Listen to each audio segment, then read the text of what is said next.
Halo semua, perkenalkan nama saya Rahaja Ahyani, saya dari rombel E NIM 1401421172. Kali ini saya akan menjelaskan mengenai perkembangbiakan pada makhluk hidup. Yang pertama, perkembangbiakan pada manusia. Manusia berkembang biak untuk melestarikan jenisnya. Nah, proses perkembangbiakannya itu dengan kawin atau generatif. Perkembangbiakan secara kawin terjadi karena adanya proses penggabungan antara sel sperma dan sel telur. Nah, sel sperma ini dihasilkan oleh laki-laki, sedangkan sel telur dihasilkan oleh perempuan. Pertumbuhan dan perkembangan manusia dimulai sejak penggabungan sel sperma dan sel telur dan akhirnya membentuk zigot. Yang selanjutnya ada alat reproduksi. Yang pertama ada alat reproduksi laki-laki. Nah, dibagi menjadi dua, yaitu alat reproduksi luar dan dalam. Nah, yang pertama adalah bagian luar dari alat reproduksi pria. Yang pertama ada kelamin pria. Nah, kelamin ini berfungsi sebagai saluran keluarnya urin dan sperma. Yang kedua ada skrotum. Nah, ini berfungsi sebagai pelindung testis serta mengatur suhu yang sesuai dengan spermatozoa.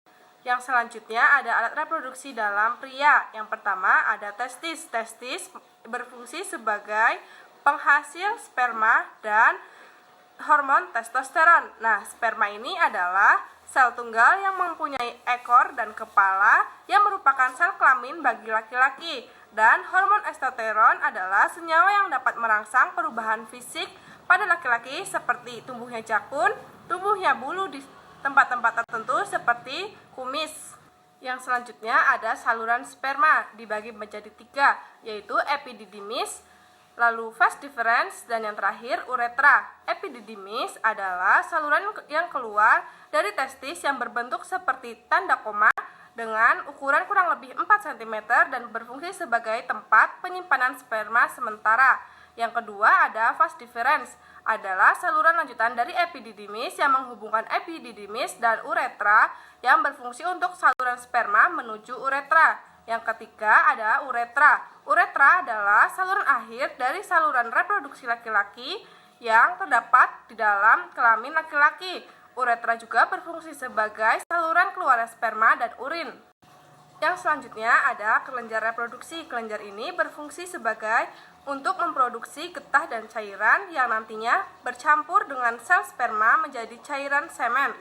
Nah, kelenjar reproduksi ini dibagi menjadi tiga. Yang pertama ada vasikula seminalis.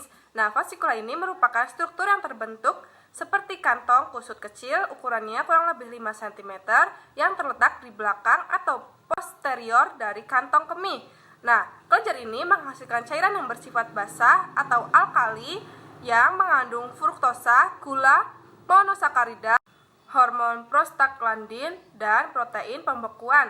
Nah, kelenjar ini berfungsi untuk menghasilkan zat-zat yang diperlukan untuk perkembangan sperma.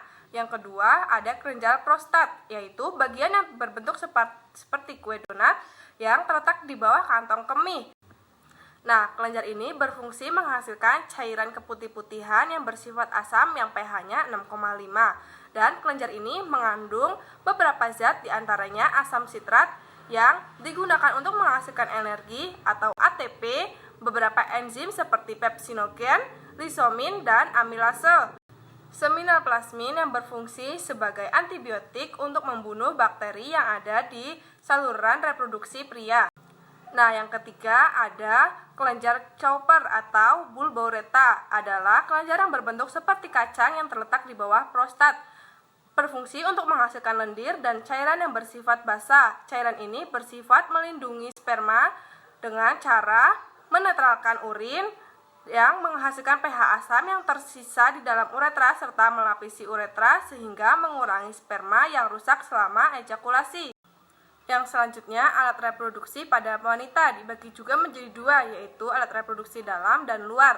Nah, alat reproduksi luar ada mons pubis, yaitu bagian terluar dari organ reproduksi wanita. Bagian ini berbentuk segitiga yang melindungi simpibis pubis, yang pada bagian ini terdapat jaringan lemak, jaringan kulit, jaringan ikat, jaringan keringat, dan akar rambut. Nah, yang kedua ada vulva. Vulva yaitu suatu celah di bagian luar dari alat reproduksi wanita yang dibatasi oleh sepasang bibir kanan dan kiri. Kedua bibir tersebut dinamai labium. Nah, ada dua labium. Yang pertama, labium majora. Labium ini adalah sepasang bibir besar yang terletak di luar yang berfungsi untuk melindungi organ luar lainnya. Pada masa puber, area kulit di labia majora akan tumbuh bulu atau rambut yang juga menghasilkan kelenjar minyak. Yang kedua, ada labia minora, alat reproduksi wanita yang mempunyai berbagai ukuran. Nah, letaknya di dalam labia majora, mengelilingi bukaan ke vagina dan uretra. Kulitnya sangat halus, mudah iritasi, dan bengkak. Yang ketiga, ada kelenjar Bartholin, adalah kelenjar yang berada di setiap sisi sebelah lubang vagina dan mengeluarkan sekresi cairan atau lendir untuk melumasi area misfi. Nah, yang keempat ada klitoris, merupakan tonjolan kecil dan sensitif. Klitoris ditutupi oleh lipatan kulit yang disebut sebagai preputium. Nah, yang terakhir ada vestibulum, yaitu rongga kemaluan yang terletak di labia minora yang merupakan muara untuk saluran uretra dan lubang misfi.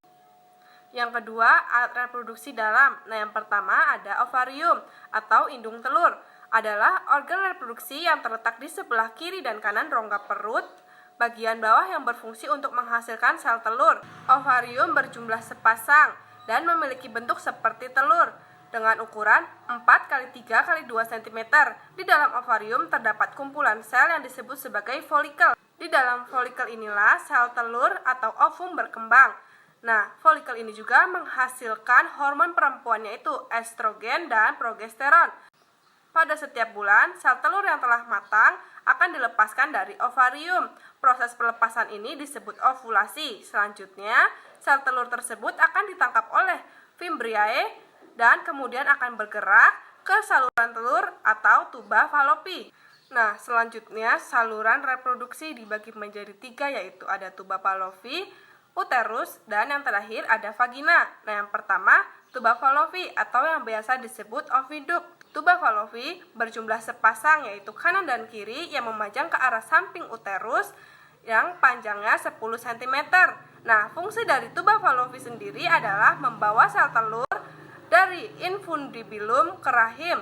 Nah, pada saluran inilah terjadi proses fertilisasi atau pembuahan dan selanjutnya hasilnya akan menuju uterus atau rahim. Yang selanjutnya ada rahim atau yang biasa disebut uterus, adalah organ yang memiliki dinding yang tebal, memiliki bentuk seperti buah pir yang terbalik. Rahim berfungsi sebagai tempat perkembangan janin. Dinding rahim memiliki peranan dalam membentukkan plasenta. Nah, plasenta ini merupakan organ yang menyuplai nutrisi yang dibutuhkan bayi selama perkembangannya. Yang terakhir ada vagina, adalah saluran yang menghubungkan lingkungan luar dengan rahim. Vagina tersusun atas otot-otot yang elastis, dilapisi selaput disebut selaput darah atau himen. Nah, saluran yang menghubungkan antara vagina dan rahim disebut serviks atau leher rahim. Nah, vagina ini berfungsi sebagai organ reproduksi, saluran aliran darah menstruasi, dan jalannya lahir bayi. Nah, dalam perkembangbiakan manusia secara seksual, peleburan sel kelamin laki-laki dan sel kelamin perempuan, proses pembuahan di mana terjadi peleburan sel kelamin jantan atau yang biasa disebut sperma dan sel kelamin perempuan yang disebut ovum, disebut dengan fertilisasi. Nah, proses fertilisasi antara lain yang pertama masuk sperma. Sel sperma hasil ejakulasi yang masuk ke dalam vagina akan diseleksi oleh serviks. Nah, sperma yang berhasil melalui serviks akan mengalami proses kapasitasi di mana terjadi pembuahan fisiologis, sperma yang bergerak lebih aktif. Yang kedua, bertemunya sel sperma dan sel telur. Sel sperma berjalan sekitar 18 cm dari leher rahim atau serviks menuju tuba falopi. Umumnya, sperma berenang kurang lebih 2,5 atau 15 menit. Sperma akan menghabiskan waktu paling cepat 45 menit untuk mencapai sel telur. Nah, yang ketiga ada peleburan sel sperma dan sel telur. Sperma membutuhkan pH 30 yang disebut fertilin untuk membuahi sel telur. Fungsi dari fertilizin adalah meleburkan kedua membran pada sel telur dan sel sperma, sehingga sel sperma dapat masuk ke dalam sel telur. Pembuahan sel telur membutuhkan waktu selama 16-18 jam. Nah, yang terakhir ada proses aktivasi. Proses pembuahan selama 18 jam berhasil, sel telur yang akan dibuahi dinamakan zigot, akan berkembang menjadi embrio yang menempel pada dinding rahim dalam rentang waktu 8-10 hari, kemudian akan berkembang menjadi bayi sampai akhirnya dilahirkan. Yang selanjutnya, perkembangbiakan pada hewan. Perkembangbiakan ini dibagi menjadi dua cara, yaitu secara generatif dan vegetatif. Vegetatif adalah perkembangbiakan tanpa kawin. Kebanyakan hewan yang melakukan perkembangbiakan secara ini adalah golongan hewan tingkat rendah. Sedangkan perkembangan generatif adalah perkembangbiakan hewan secara kawin. Hewan yang berkembang biak secara kawin mempunyai alat khusus untuk menghasilkan sel kelamin. Alat yang menghasilkan sel kelamin jantan disebut testis, sedangkan alat yang menghasilkan kelamin betina disebut ovarium. Ada beberapa makhluk hidup yang alat kelamin jantan dan betinanya terdapat dalam satu tubuh, yaitu disebut hermafrodit. Perkembangbiakan vegetatif. Nah, perkembangbiakan vegetatif ini dibagi menjadi 5. Yang pertama ada tunas. Tunas merupakan penonjolan dari dinding tubuh. Perkembangan aseksual dengan pertunasan terjadi misalnya hewan dari filum Veripera dan Coleanterata. Contohnya hidra, ubur-ubur jenis Obelia sp dan Aurelia sp. Yang kedua ada fragmentasi. Planaria merupakan salah satu contoh hewan yang melakukan fragmentasi. Ada 2 tahap dalam perkembangbiakan ini. Yang pertama, pematahan atau pemotongan tubuh induk, dan yang kedua adalah tahap regenerasi atau potongan dari tubuh induk yang membentuk individu baru. Nah, yang ketiga ada partenogenesis. Nah, partenogenesis ini adalah peristiwa perkembangbiakan di mana sel telur menjadi individu baru tanpa melalui proses perkawinan. Panterogenesis ini secara alami dapat terjadi pada hewan lebah, semut, kutu daun, dan kutu air. Yang selanjutnya, yang keempat ada pembelahan sel. Perkembangan aseksual dengan cara pembelahan sel umumnya dilakukan oleh hewan yang bersel satu atau protozoa, seperti amuba dan paramecium. Prosesnya yaitu satu induk membelah menjadi 2 sel anak atau lebih dan berkembang menjadi individu baru. Nah, yang terakhir ada sporulasi. Pada sporulasi, inti sel membelah berulang-ulang, kemudian diikuti pembelahan sitoplasma. Selanjutnya terbentuk individu baru. Hewan yang berkembang biak dengan cara ini disebut plasmodium. Nah, plasmodium ini merupakan hewan bersel satu yang menyebabkan penyakit malaria. Yang selanjutnya dengan cara generatif dibagi menjadi 3. Yang pertama dengan bertelur atau ovipar adalah perkembangbiakan yang dilakukan dengan cara bertelur. Ovipar sendiri berasal dari kata ovum yang artinya telur. Nah, setelah bertelur, induk akan mengerami telur beberapa waktu agar bisa menjadi individu baru. Hewan yang melakukan ovipar antara lain ada ayam, burung elang, itik, cicak, dan ikan mujair.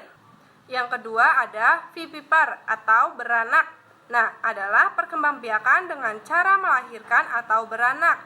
Pada umumnya, perkembangbiakan jenis ini banyak terjadi pada hewan mamalia atau hewan menyusui. Contoh hewannya adalah kucing, gajah, kerbau, jerapah, babi, dan paus. Yang terakhir ada ovovivipar atau perkembangbiakan makhluk hidup dengan menggabungkan antara ovipar dan vivipar.